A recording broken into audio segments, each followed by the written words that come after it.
توڑنے کی سمت میں چل رہے ہیں. ہمارے گھروں میں بلڈوزر چل رہے ہیں, مسجدوں اور مدرسوں میں بلڈوزر چل رہے ہیں, اور اب یہ وقف ایکٹ کے ذریعے سے بھارت کے دستور پر, سنویدھان پر بلڈوزر چلایا جا رہا ہے, چلانے کی کوشش ہو رہی ہے. تو میں اس کی مخالفت تو ہر حال میں کرنی ہے, لیکن آگے کا لائحہ عمل کیا ہوگا, آگے کیسے کیا جائے گا, اس کو یہ لڑائی کیسے لڑی جائے گی. تو تاثر یہ دیا جا رہا ہے کہ یہ مسلمانوں کا معاملہ ہے, حالانکہ سچائی یہ ہے کہ یہ مسلمانوں کا معاملہ نہیں ہے, صرف مسلمانوں کا تو ہے ہی ہے, لیکن صرف مسلمانوں کا نہیں ہے, بلکہ یہ ملک کے دستور کا معاملہ ہے. اس ملک کے دستور سازوں نے, ماڈرن انڈیا کے جو آرکیٹیکٹ تھے, انہوں نے جو خاکہ بنایا تھا اس ملک کا, اس کو یہ لوگ توڑ دینا چاہتے ہیں, توڑنے کی سمت میں چل رہے ہیں.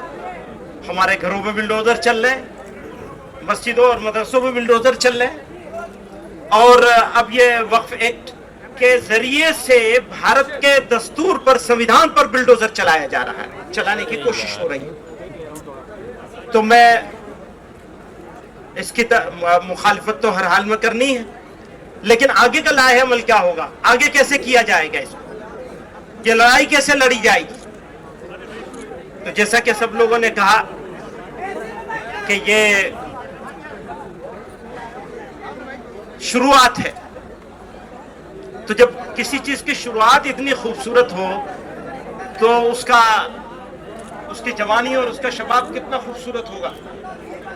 مجھے ہمارے سکھ سماج کے ذمہ دار, میں ان کو مبارکباد دینا چاہتا ہوں, اور یقیناً یہ لڑائی سب لوگوں کی ہے, اور اگر اس لڑائی کو اکیلے اکیلے لڑا جائے گا تو ہو سکتا ہے تھوڑی دن کے لیے وہ جیت جائیں, لیکن ایک بات کا یقین ہے, میں اپنے مسلمانوں سے اور فکر مند سٹیزن سے, بھارت کے جو لوگ چنتا میں ہیں کہ یہ بھارت جا کہاں رہا ہے, بنایا کیا جا رہا ہے, یہ جو میجورٹورین اسٹیٹ بنانے کی کوشش ہو رہی ہے, اس کا بہترین جواب ہے جو انہوں نے کہا ہے کہ یہ اقلیتوں کی اکثریت کا ملک ہے, اور صرف ہمیں نہیں جمع ہونا ہے, بلکہ ہمیں اپنے ساتھ اور بھی سب کو جمع کرنا ہے.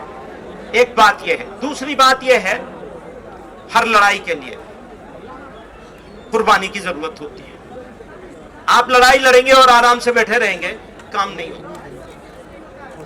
اور جو بات انہوں نے کہی کہ بس انف, بہت ہو گیا, تو قربانی دینے کے لیے ہمیں تیار ہونا چاہیے. میں مہمانوں کا وقت نہیں لوں گا, میں تو اندر کا آدمی ہوں, مہمان نہیں ہوں.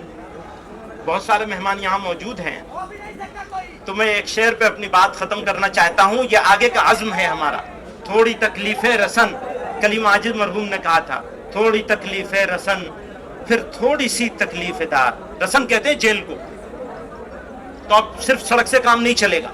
تھوڑی تکلیفیں رسن پھر تھوڑی سی تکلیف دار, اس کے بعد ہے دوستو آرام ہی آرام ہے.